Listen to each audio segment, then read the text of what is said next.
Celebramos la Navidad, el nacimiento del Niño Dios, la encarnación del Hijo de Dios, la venida de Dios al mundo. Y hoy vamos a reflexionar sobre dos frases que aparecen en el Evangelio de hoy que son muy interesantes a mi parecer. La primera dice: vino a los suyos y los suyos no le recibieron. Pero la segunda dice: y a los que le recibieron les da el poder de llegar a ser hijos de Dios. Vamos a verlo. El profeta Isaías, en el capítulo 64, nos dice una frase realmente impactante. Dice así: ojalá rasgases el cielo y bajases. Esta frase es un fiel reflejo del deseo de un pueblo, del deseo del pueblo de Israel, que estaban ansiosos, estaban anhelantes, estaban deseando la llegada del Mesías. Ese Mesías anunciado durante siglos por los profetas. Pues bien, ese Mesías tan deseado, tan esperado, cuando llegó, algunos no lo recibieron. Y tanto el Evangelio de la misa de medianoche como el Evangelio de la misa del día constatan esta dura realidad. Jesús no fue recibido por muchos y además por muchos de los suyos. En el Evangelio de la misa de medianoche escuchamos lo siguiente: que el niño Jesús fue acostado en un pesebre porque no había sitio para ellos en la posada. Pero nos hemos fijado en un detalle. ¿Por qué San José y la Virgen van a Belén? ¿Por qué van allí? Si ellos no vivían allí, ¿por qué van allí? Van allí por lo que había dicho el emperador, que todos tenían que empadronarse en el lugar de nacimiento. Y San José era de la ciudad de David, o sea, de Belén, y fue a empadronarse allí. Si San José era de allí, es de suponer, y no creo que me equivoque mucho, que su familia vivía allí. Los de su sangre vivían en Belén. Y qué curioso, ni los mismos de su sangre le recibieron en sus casas. Y por eso tuvieron que recostar al niño en el pesebre, porque no había sitio ni en la casa de sus familiares ni en la posada. Todos le rechazaron, ninguno le recibió.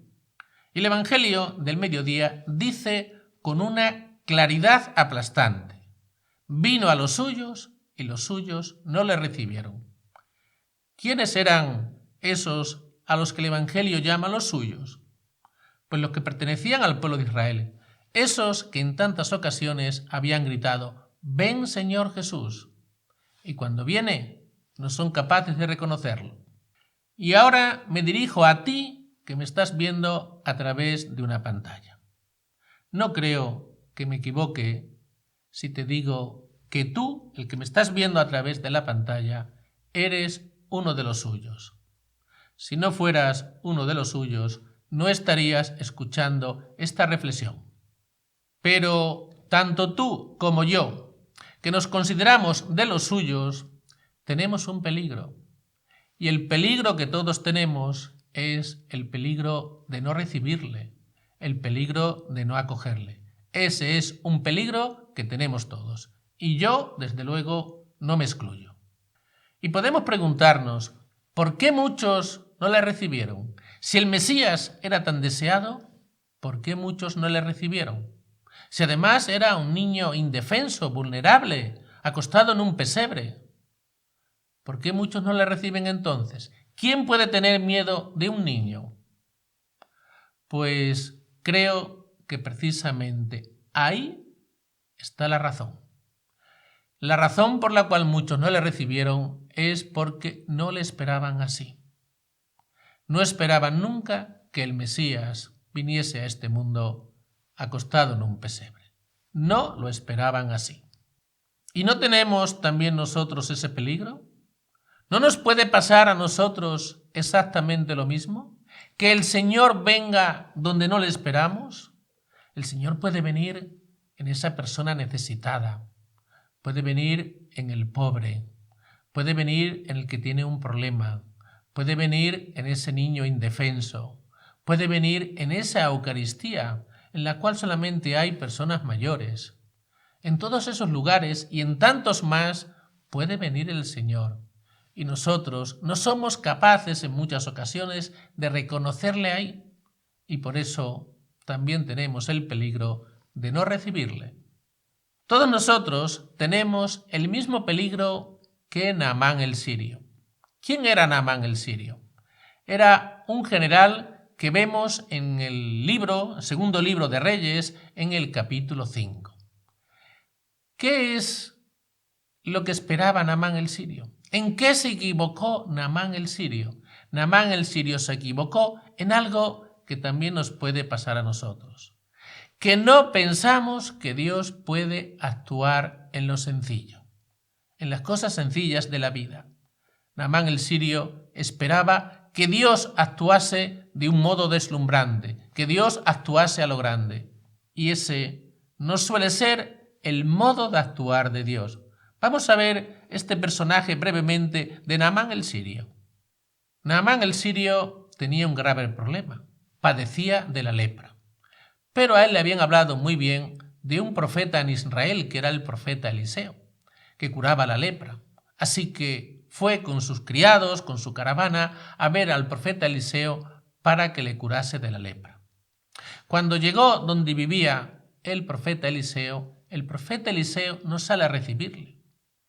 Por medio de su criado, el profeta Eliseo le dice que vaya a bañarse 7 veces en el río Jordán. Naamán el sirio entra en cólera. Él dice, con los ríos tan grandes que tenemos en Siria, y ahora me va a decir que me venga a bañar aquí a este riachuelo. Yo esperaba que él saliese delante de mí y que invocase a su Dios. Esperaba que Dios actuase a lo grande.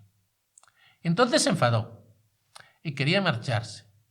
Pero uno de los criados de Naamán el sirio, muy sensato, le dijo lo siguiente: Señor, si te hubiera pedido algo difícil, ¿no lo habrías hecho? Le dijo, sí. Pues ¿por qué no haces lo que es fácil?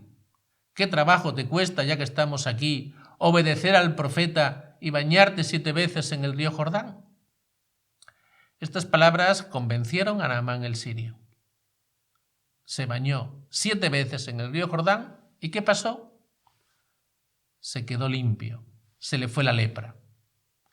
Este es el modo de actuar de Dios. Dios actúa casi siempre en la sencillez, donde muchas veces nosotros, por desgracia, no le esperamos.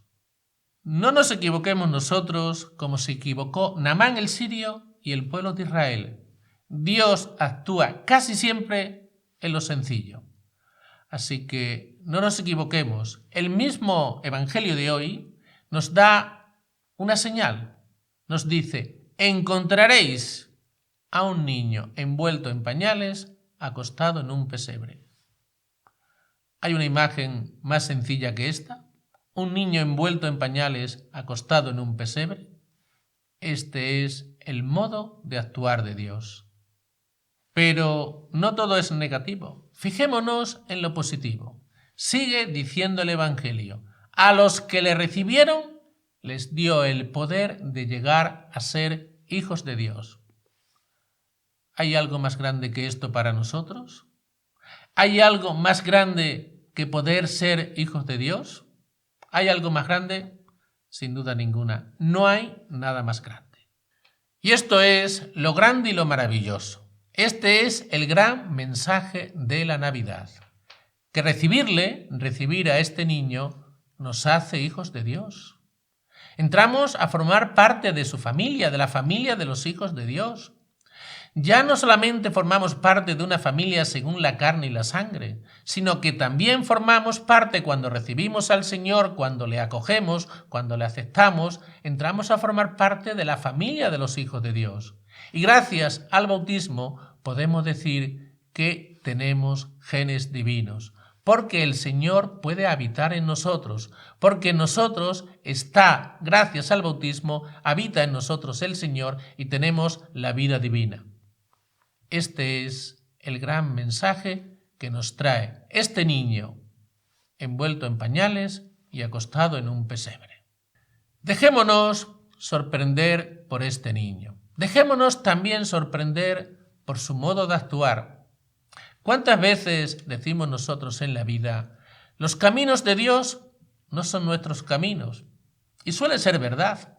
Pero ¿por qué los caminos de Dios no son nuestros caminos? Porque el modo de actuar de Dios es lo que hemos visto en el Evangelio. Dios actúa en lo sencillo. Dios actúa en lo cotidiano. Y nosotros nos esperamos que Dios actúe a lo grande, de una forma impactante, de una forma deslumbrante. Y ese no suele ser el camino que Dios tiene para actuar en nuestras vidas. Pues recibamos a este niño Dios, dejémonos sorprender por él y llegaremos a ser hijos de Dios. Que el Señor os bendiga y os proteja. En el nombre del Padre, y del Hijo, y del Espíritu Santo. Amén.